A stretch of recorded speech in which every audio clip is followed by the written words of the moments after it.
राजीव, यहाँ पर जिस तरह की राजनीति इस वक्त महाराष्ट्र में जीत के लिए हर दांव पेच यहाँ पर आजमाया जा रहा है, नारों का जोर दिख रहा है, सीट शेयरिंग को लेकर एक एक सीट के लिए यहाँ पर फाइट इतनी टाइट है कि एक एक सीट के लिए घोषणाएं हो रही हैं। गठबंधन अलग घोषणा कर रहा है, उस गठबंधन में मौजूद राजनीतिक दल वो अलग अपनी अपनी भी घोषणाएं कर रहे हैं अपने वोट बैंक को देखते हुए।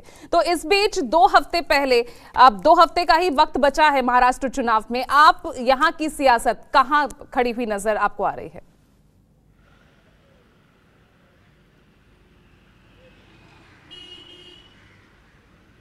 देखिए पूजा, ये महाराष्ट्र की बात नहीं है। महाराष्ट्र में तो आप 5 गारंटी महाविकास आघाड़ी ने कल घोषित की है। उसके पहले 10 कोल्हापुर में महायुति ने अपनी 10 गारंटी की घोषणा की थी।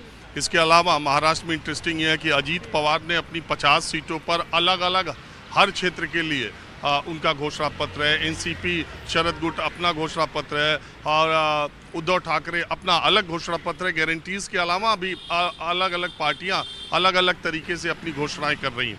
तो एक बात तो ये है, अभी हरियाणा में चुनाव हुआ, आपने देखा, वो भी है। इसी तरह का चुनाव हुआ, आगे दिल्ली में इसके बाद चुनाव 2 महीने बाद होना है, वहाँ भी आप देखिएगा इसी तरह की घोषणाएँ की जाएंगी जिसमें गारंटीज की बात होगी।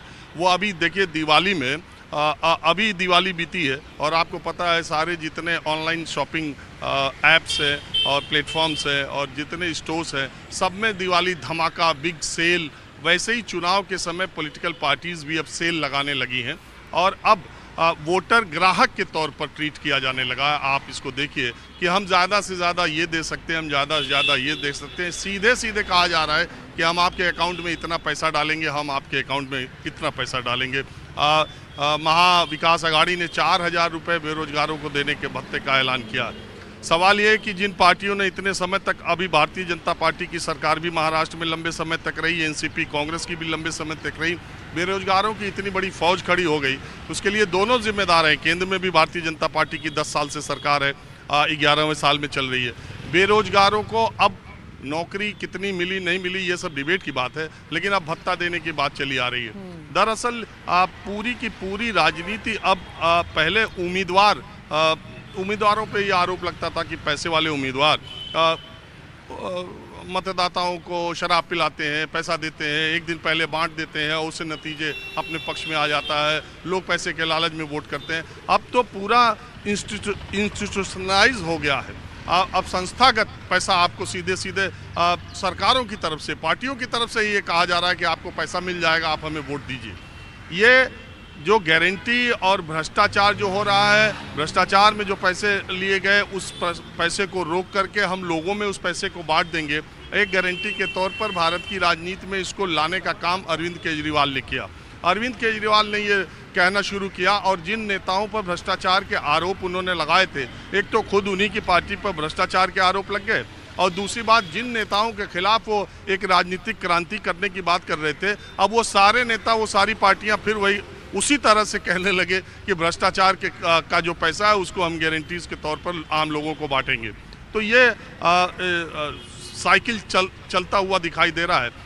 अभी मैं मुंबई में हूँ, मेरे एक जानने वाले मुंबई में रहते हैं, उन्होंने अपने गांव इसी महासेल जो दिवाली की लगी थी ऑनलाइन प्लेटफॉर्म पे, उन्होंने 4 टीक वुड की कुर्सियां अपने गांव के लिए एक ऑनलाइन शॉपिंग जो प्लेटफॉर्म है उससे उन्होंने बुक किया।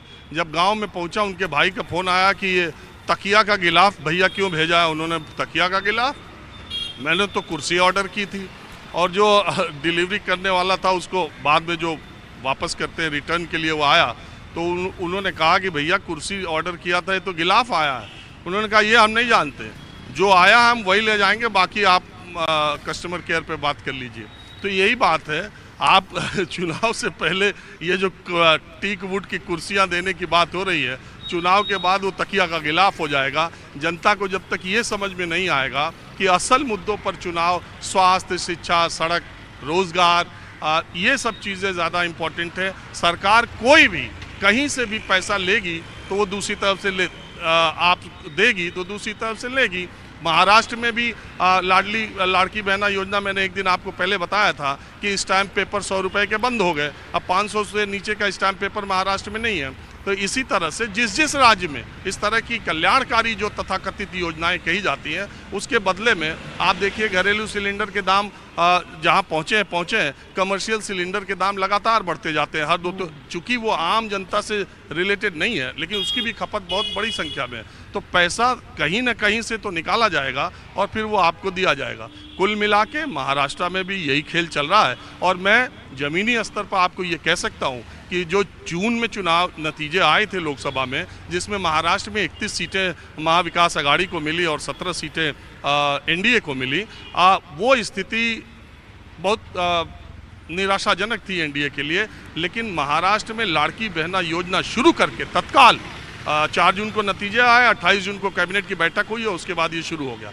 ये योजना शुरू करके और महिलाओं के खातों में दिवाली से पहले 7,500 रुपये डालकर महायुति अब लड़ाई में बिल्कुल आ चुकी है। आज की तारीख में ये कह पाना कि महाविकास आघाड़ी आगे है कि महायुति आगे है, और दोनों गठबंधन अपनी अपनी तरफ से गारंटीज की घोषणा कर ही चुके हैं। आगे क्या होगा ये देखने वाली बात है, लेकिन ये जरूर है कि 2.5 करोड़ 2 करोड़ 30 लाख महिलाओं के अकाउंट में जो लाड़की बहना योजना का पैसा गया है, उसने महायुति को महाराष्ट्र में बिल्कुल लड़ाई पर ला दिया है, इतना मैं कह सकता हूँ। बिल्कुल।